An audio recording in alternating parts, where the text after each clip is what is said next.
Hello and welcome to Conversations with Irma. As I always say, this is your place where we get to have genuine, real conversations. And today, I'm beyond excited because I have an amazing person who has graced us because he's not originally from here. But the moment I got to know that he was in town, I was like, no, I need to have him on the show. He is an amazing person in many ways. He's a professional coach, he is an author, he is an educator, and so much more. So help me welcome Robert BURALE. Hi. It's a pleasure to have you. Thank you for having me. What do you like the most about our country? It's clean, people respect the law, and just beautiful people, inside and out. So you're a professional coach. Yes, I am. An image consultant, an author. I want you to take me through your journey to become the RB we know. My journey has been very interesting because I wouldn't say there were set out rules on how I'll move this journey. I think it was just step by step, and a door opened and I see this side of me, then another door opens, I see another side of me, you understand? And it's quite been an amazing journey because it's not always been joy. It's been tears, blood, sweat, you understand? Losing hope and getting back up, falling, making mistakes. And when I look back, I mean, my journey really grew up in a very loving family. Christian father, Christian mother, separated at some point, you know, when I was in high school. Finished high school, worked a bit, went to study abroad, and came back, struggled with so many things. Then later gave my life to Christ, and things started opening up, slowly by slowly. It's just beautiful how you look at somebody and you think they've always been this strong and intelligent. We have this tendency to ignore that they also had struggles. They also had to build. Like it hasn't always been a clear and smooth path. Yes. And I believe it's something I want my audience to know, that each one of us, like especially great people, Right. they also have their down moments. They also have, you know, those parts of themselves that struggle to Absolutely. get to where they are today. So let me just touch the coaching thing. Right. A lot of people ask themselves, like, how come you're a coach, a life coach? Do you want to teach me how to live? Just tell the people how important is coaching and how have you helped people? How do you measure your impact? Coaching has been looked down upon or has not been understood, yet coaching is very important. Let's look at a football match. The coach knows your strengths, weaknesses, tells you where to play, who to cover you. So as a coach, as a life coach, we are not here to tell you how to live. We're here to bring the best out of you and that you live your best life. I look at your strengths, I look at your weaknesses, I look at your journey, I look at where you've come from, where you're going, and where you are at. And then we do a complete analysis. And then we tell you, based on this, I think this is the direction you need to take. Because sometimes people take what makes them happy, the journey that makes them happy. A coach will tell you the journey that you need to make. And sometimes it's uncomfortable. In fact, the most successful people in very many areas of corporate and sports and all that, are people who took uncomfortable journeys. Anybody who takes the easy way or the comfortable way ends up to nothing. I can say that without fear of contradiction. So we tell you, and we're not saying we have the monopoly of all the information, but there's a grace we have, there's a training we have that looks at things a bit deeper with the inner eye that many people look with their naked eyes. So we look with our inner eyes and we guide you accordingly. Now, not everybody who has been in the hands or through the hands of a life coach is successful. The success, somebody's success is based on how they receive the information from the life coach. Because I can tell you everything. It's up to you to implement it. You can sit with me, I talk to you for 3 hours. You go home and say, forget what that guy said. So it's dependent largely on the person receiving the coaching. Yeah. the person receiving the information, but not just receive information, but also acting upon it. Absolutely. Yeah. Putting the action. Knowledge is power. Applied knowledge is wisdom. Yeah. That is so true. And that's when transformation comes. Absolutely. And I believe the main purpose of coaching is to get to that level of transformation. Yes. Yeah. We are struggling because our best minds are not in our countries.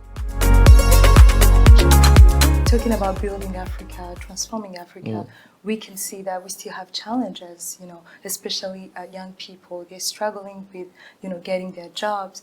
And you as a coach, you as someone who is, I believe, at the peak of his career, what can you tell young people who are looking for jobs, building up their careers? We are struggling because our best minds are not in our countries.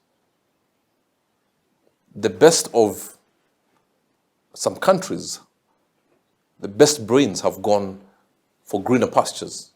So who will build our countries? Africa must get to a place where they build Africa to a level where the guys in Europe will want to come back here. But also the governments should create a conducive environment that if I go out there and I come back with my PhD, do not pay me as if I have just a mere certificate. So the government must put things in place, grow the economy, the industries that will attract the best of their brains to come back. Because if you go abroad for 4 years or 5 years and you're spending millions on education, you want to come back and there has to be a return on your investment that you've paid in school fees. So they are paid a lot of money out there. So we need to get to a place where the African governments can pay the top dollar based on what somebody's qualifications are. And one of the things that is bedeviling the African countries is corruption. Where there's corruption, the economy does not thrive. People are rich, but a very few percentage are rich, but the economy does not thrive at all. And if the economy does not thrive, industries suffer, the corporate world suffers. International companies will not want to have their industries here because of corruption. So we are left with local industries that now we start eating ourselves. And then we have an economic hemorrhage. We have internal bleeding. So guys are like, okay, fine, I've studied for 4 or 5 years. Why should I come back? So I'm trusting that in the next few years we'll change our governance and kill corruption and have the right focus as leaders in whatever sector, that our young people now will feel, okay, fine, I'm going to go abroad and study and I'll come back. And also study in my country. So that's one facade of the solution. Right. Young people going abroad and coming back to rebuild the country.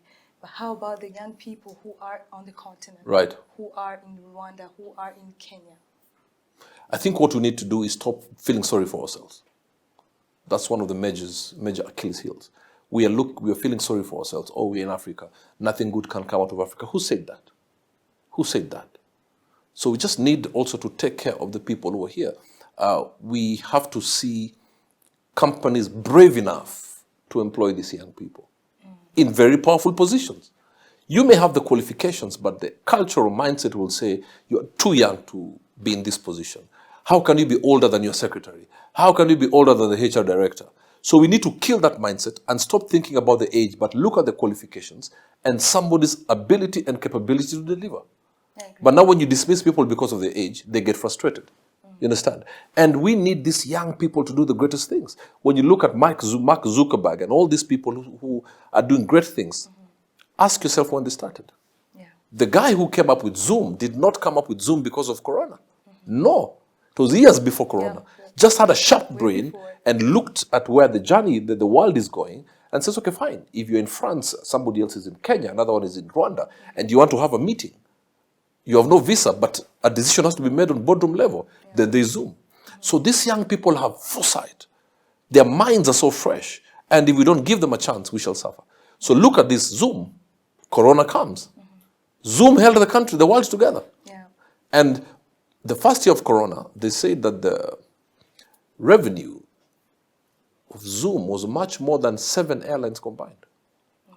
So we need to encourage these young people and not just be comfortable seeing mediocrity, young people dancing and smoking shisha and just being on social media, and there's no upward mobility. So we have made young people become comfortable in Africa in mediocrity. Stretch them, expose them to the right speakers, expose them to the right seminars. That is so true. And as we tackling career, Right. Leading or advising young people on more opportunities that could come to them, being open, embracing the way of entrepreneurship. Just want to ask you, on your way to your career success, Right. what are the keys or what are the things that really helped you to maintain that? Always thinking then, not now. My life, I think about tomorrow, next week, 5 years from now. Because if you think now, you will look with your naked eyes. If you think then, you have to see with your brain. So I make a decision based on then, not now. Now, you may not have money for school fees, but you want to be a CEO. You're going to work hard. Your mind goes before your feet go there. So if your mind cannot go there, your feet will never get there. So my focus, my vision, the people I hang around with, and most importantly, the foundation of God. Wow. That's it. And not being embarrassed about my failures. Success is hidden in failure. Wow. Victory is hidden in losses. Love is hidden in rejection. So if you can't embrace where you're coming from, you will never know where you're going. So I love building in secret. I love people seeing the results. Yeah. I never announce things carelessly. No, before they happen. Yeah. There's what we call submarine strategy. And I urge every listener and everybody watching, have this submarine strategy in life. Can you elaborate on the submarine? Don't say what you're doing. Let the results speak for themselves. When you tell everybody, oh, I'm about to get a job, I'm applying for this job, you'll not get it. Where are you going to apply? This and this place. They will call and kill your dreams there. So don't you think that happens in certain places? Because No, it's a human thing. is it a culture thing? It's a human thing. It is a human thing. That they will laugh with you, clap for you. When you turn your back, they will cut you. The submarine is underwater. Then we just have the thing out there. And you're just walking underwater. Mm-hmm. By the time it's coming back up, it's too late for any enemy to react. Yeah. You're already there. You're already there. So that is one of my greatest strengths, submarine. And I don't correct my enemies when they make mistakes about me. If they think I'm going left, I'll put on the torch towards left. I'm good. Yeah, you're right. Never correct. I'm sorry, this sounds controversial from a pastor. Exactly. Never correct your enemies. Actually, I want to really touch that part of your life, because you say one of the keys to your success Yes. is your foundation in God. Yes. So you gave your life to Christ, as you mentioned, and that has impacted your entire life positively. Absolutely. Has changed your life. Absolutely. And then being a Christian, having that strong faith, and you even got to a level you became a pastor. Yes. And being a pastor, being a career person, being in the corporate world, and also your personal life, being married at one point, Yes, and being divorced. divorced, all of that, I think it's one of the things that have created many controversies and people who are asking themselves if you are eligible, like, is this guy saying the truth? Can we trust him? Can we trust his integrity? All of that. So I want to know, like, in a genuine way, how do you balance all of that, and what's the real you? Like, how did you go through all of that? Being a pastor, going through a divorce, at the same time, they see you everywhere. You're coaching people, you're training people. You're like, you couldn't even handle your own marriage. Right. That's what a lot of people say. What do you say about that? I'm a man of God. Before God, I'm a man. Pastor's a human being. Marriage didn't work. It didn't work. Anybody who has a problem, they can go and report me to the police. It's as simple as that. What do we do? Yeah. Am I a controversial person? Absolutely yes. Jesus was very controversial. How? He was controversial. They called him names. They didn't know who he was. He was the son of God. They called him a son of a carpenter. Can anything good come out of Nazareth? You understand what I'm saying? They planned to finish him. They said he was lying, that he's the son of God, and all those things. Now, how do I go through these things? There's one thing you have to see in the Bible. The Bible says the kingdom of God is like that of a traveler. To some, he gave 5 talents. Now, a 1-talent person can never understand your 5 talents. They won't just have the revelation. You understand? And many have asked me that question, how do you handle all that? It's only God. When God sends, he graces you. Because I'm a trainer, I'm a coach, I'm everything you call it. I'm an actor and all those things. So yeah, have people questioned me because of my divorce? Yeah. The loudest are the few ones. Sometimes we concentrate on the very loud ones, but there are others in secret who tell me, thank you for saving my marriage. Because through my failure, God has used me to bless other people. What God delivers you from, he gives you grace for. You understand? I love that. And sometimes we may think the people who condemn and mock my divorce are the most. No, they're just the loudest. Many bless God for what I've done and what God has used me for in their own lives. And that's what I'd concentrate on. Yeah, but does it hurt? In the beginning it used to.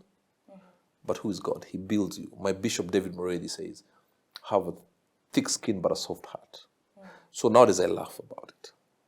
Yeah, how do I manage all the other things? Just purely by the grace. Because there's an economic side to our giftings from God. He will come and ask, what did you do with what I gave you? I gave you the media mountain. What did you do with it? I send you to the corporate world. And it's not that when you stand in the corporate world, you take a Bible and start giving people scriptures. When they see what you have done, the excellence in and the execution of the duties, they'll be attracted to your God. Yeah. Yeah. I agree with that. There are people who've been married for 50 years. They cannot speak for 5 minutes about marriage. Going through that, of course, our personal stories sometimes can affect other people who are connected to us. And you getting to a place of healing and overcoming the hurt and just focusing on your life and what's happening positively. But still on that point, some people could say, okay, we understand that's his personal experience and decision, but who gives him the right to train people who are married? Like, he couldn't do it himself. Where does he get the wisdom of something he's not living? What do you say about that? The best teachers are those who have failed before. And we don't do it by personal mandate. It's by divine mandate. Experiences help, but there's a place of God. He gives you the wisdom to handle these things. Paul talked about marriage. Was he married? He wasn't. It's by divine mandate. It's the wisdom of God. There are people who've been married for 50 years. They cannot speak for 5 minutes about marriage. Yet they've been married all those years. I've heard Apostle Joshua Selman speaking about marriage. Is he married? No. It's divine mandate. It's the wisdom of God.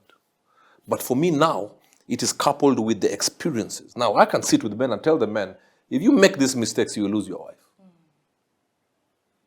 I don't follow men who have never failed.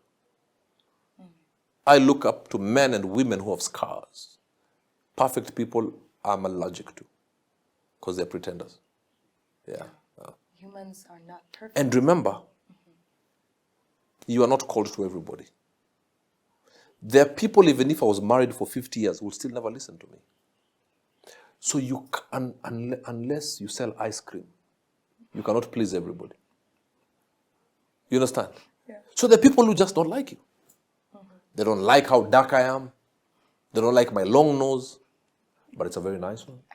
You know what I'm saying? They don't like how I talk. There are people who will just not like you. It's just a fact that if we could just accept that and reconcile that as human beings, you will never be stressed out there in life, even in your social life.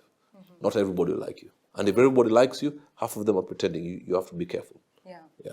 And I think embracing that truth, getting to a level of understanding that truth, it sounds so simple, but it's not that simple. It's not at all. Yeah. It's very hard. It's you have to hard. come to a place of, you call yourself to a meeting. Center yourself. Know yourself.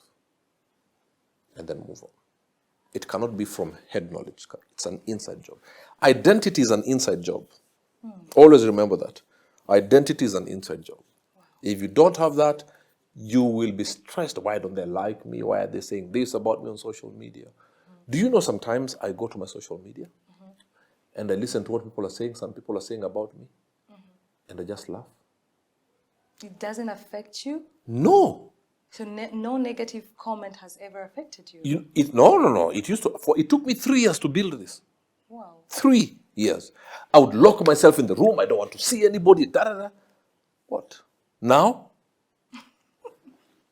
I saw somebody saying on my social media yesterday. I put something, and then somebody said, when you will get married? I just replied, on a Saturday. I just said on a Saturday. You understand? Yeah. I see.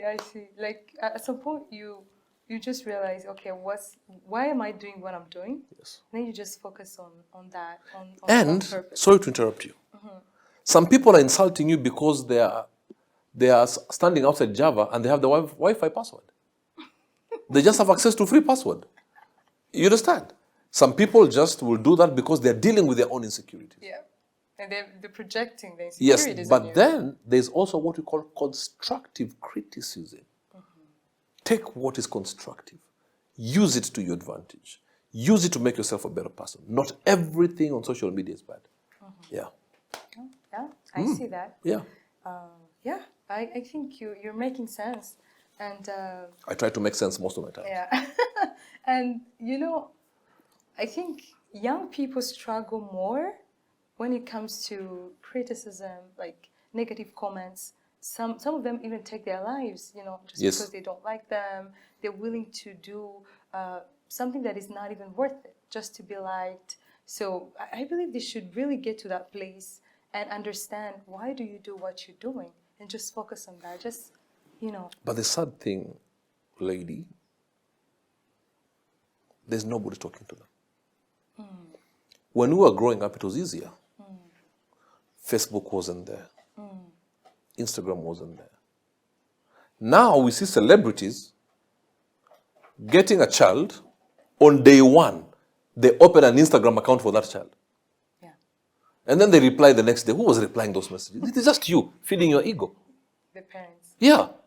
So now these children are under so much pressure. There's an overload of information. We need to understand where they're coming from. But what are we doing?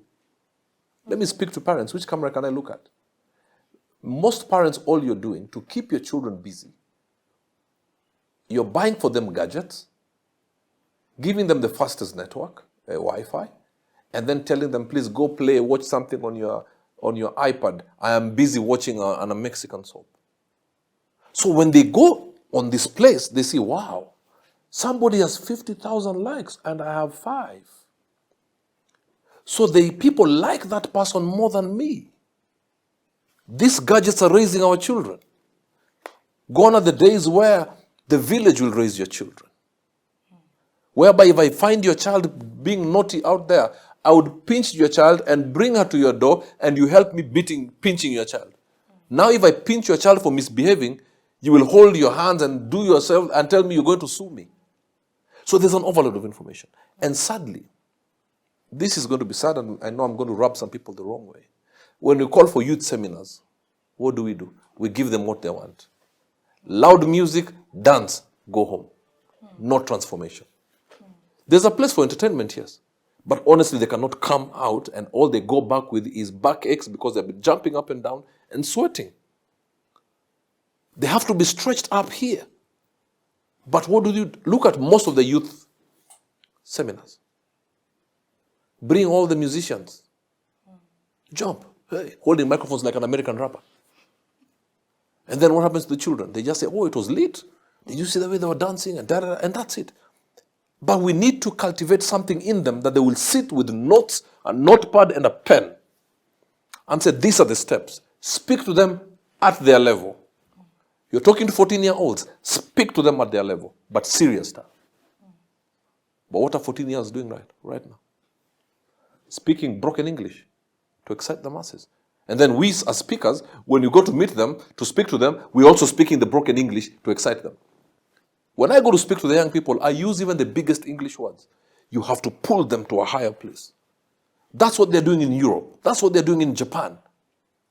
What about Africa? Jump, jump. If you like it, scream. Ah. Until when? Until when? We are raising a screaming nation. Oh, no. Wow. No. Wow. I mean, yeah, I get your point. I want to have a very big youth conference here in Rwanda. We will be happy to have you. And say some hard truths. Hard, but they will take you places.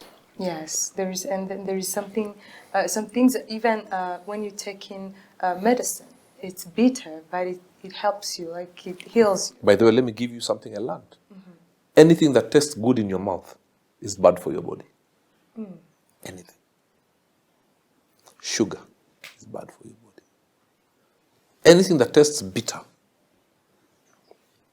is good for your body. So we are giving these young people what they want. Pizza on Monday, chicken on Tuesday, macaroni on Wednesday, boiled whatever on Thursday. Friday is chicken again. Saturday is fried meat. Sunday, praise the Lord, and come back for pizza.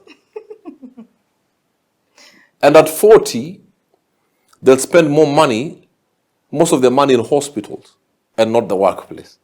But some people want to enjoy. Like, I think you're also being hard on them. That's why I said, I think then. I think then. You know? We are raising lazy children, unhealthy people.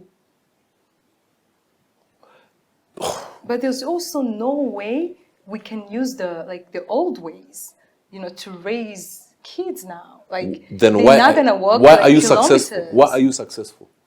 Because of the old ways. Now, go to a supermarket.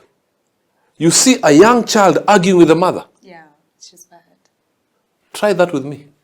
The slap will come from this side. I said that, eh? You really did. And do a 360. But they're going to sue you. Like, it's not sue permitted. Me? I'll beat you in court. You're my child? Plus the judge. I tell the judge, watch me as I beat. In fact, I remove my belt. That's harsh. No. We are saying times have changed. No, parenting should never change. What does the Bible say? Train up a child in the way they should go. When they grow, they shall not depart from it. A child is arguing with you. Oh, abuju buju, abuju buju. Stop arguing with me. I'll put off the password of the internet. That is what you're saying is punishment? Yeah. You're telling your child, stand. They call it naughty corner now. Go and stand there, time out for 20 minutes and face the wall. You're just teaching them how to be twerking in the clubs. There's nothing else. In fact, you're preparing some very serious twerkers for the future.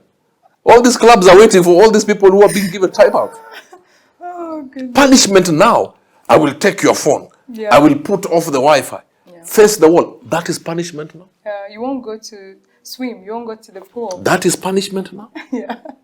Things have changed. That is why a father is twerking there. When you turn, you're seeing your daughter twerking with another man over there. And then you're seeing your wife with a toy boy. And then your side chick comes there with a big-bellied man. This is the society you're raising. But are people brave enough to say what I'm saying? No, I mean, you're saying it, but can it be applied? Is it even is there a chance for that to be applied in today's society? Parents have to be brave enough. Because there is no way your child would not have, a phone or an iPad. It's okay. Mm-hmm. My daughter has a phone, an iPad, everything. But you inculcate the values. The values. Yeah, because you cannot tell your children you will not find pornographic things on the net. But inculcate the values that when they come across it, they will look away and turn into something else. Values. But we are buying these gadgets to keep them busy because we are busy also. That is so true. Do your study. Go to these clubs. People, you see, they're people's parents. Who is raising their children? You are twerking until 3 o'clock in the morning. Follow the leader, and you're following. Somebody's father is following, somebody's mother is following, their great-grandmother is following, their nephew is following, their uncle is following, and your daughter and your son are on pornography here. You're just following the leader. Them, they're following pornography. Then you go home at 3 o'clock in the morning. They wake up to go to school, you are too drunk. The bus picks them. They come back in the evening, you're with the boys having a beer. And then when they get to 18, oh my goodness, I missed out on my children. Then at 19, sleeping around, drinking like nobody's business, behaving those things. Where you stand in your days of youth will determine where you will sit in your old age. The table of honor in old age is prepared in your days of youth. It's never by mistake. That's powerful. It's never by mistake. That's powerful. You don't stumble into the table of honor. No. You prepare to enter into the table of honor. And it starts when you're young. Wow. Yeah. Thank you for that. It just reminded me of something I read one day. Yeah. That was saying excellence is never an accident. Never. Never. That stuck with me. I was like, wow. And the young people need to hear that. Yeah. Wow. That's really powerful. The young people who are following us, the parents, this is Coach Robert BURALE, and he's going to say it like... It is. He's just going to say everything. And I trust you are being inspired and you're learning one of two things here as we are having this conversation around career life. So as I said, he is an author. Yes. I want to know, how did you decide to write your first book? Because I wanted my story to bless other people who I may not meet physically. Many people are dying with their stories. I went through failure, addictions. And one time I realized many people are going through that. Nobody's talking to them. Even not many people want to talk about their failures. Let my book come to Rwanda. Let it help somebody else out there. For them to realize they're not alone. And that's what I wrote my first book. The second book I wrote about wisdom. My third book is The Day the World Ended. The Three Hearts of a Man is the fourth one. No, third and fourth. Now, beautiful people here in Rwanda. Beautiful. But laid back. Yeah. So that's why I'm there. That in your laid back demeanor, you read it in your own room. And then it will bless you. That's it. You are laid back, I'm crazy. So everybody's different. Yeah. Yeah. I was crazy enough to write that book. Oh, it has been used against me so many times. Yeah. Wow. Do you have any regrets in your life? Yes. My biggest regret is not having another child. My daughter is 17 now. I wish I had a brother and sister for her within her age group. Yeah. Yeah. That is my one big regret.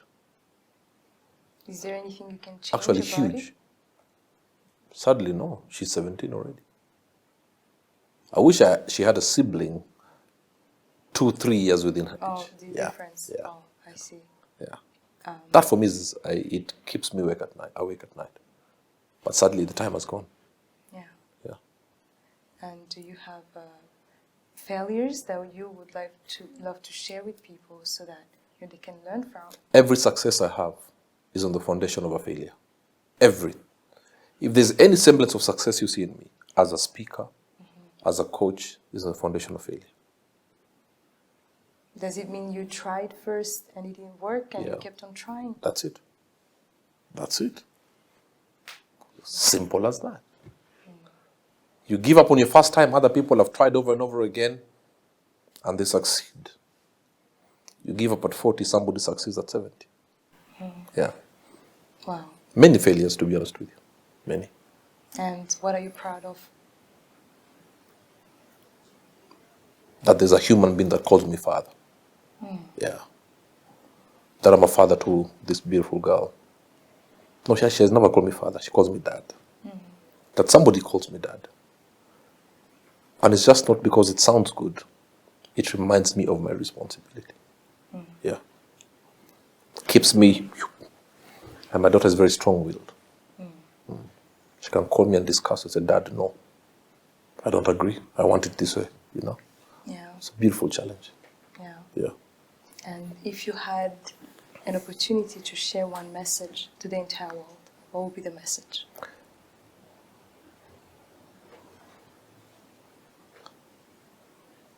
The only person who has no chance of recovery is a dead body.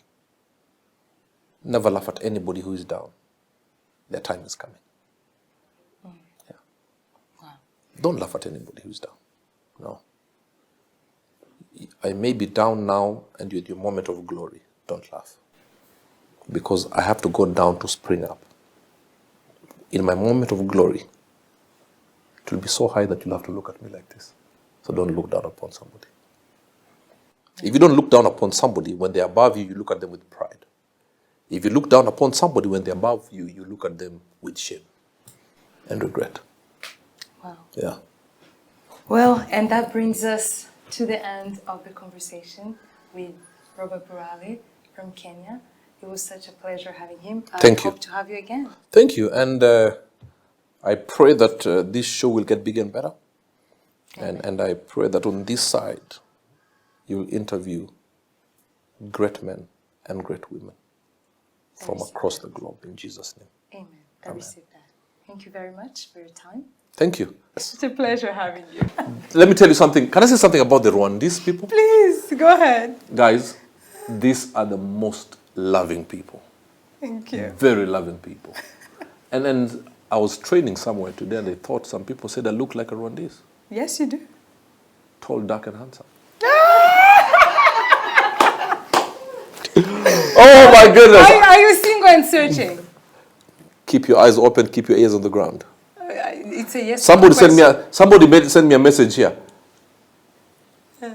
Come back with a wife. Okay, I have a question for you. Yes. Are you single and searching? Keep your eyes open, keep your ears on the ground. Are you single and available? Keep your eyes open, keep your ears on the ground. Oh, it's a yes or no question. There's a blogger now somewhere waiting for this answer. Sometimes you don't give them what they want. All right, that's wisdom. Yes. That comes with age. You know what I'm saying? I know what you're saying. Thank Maybe you very much, Coach. Heaven is listening. Amen. It is listening indeed. Yeah.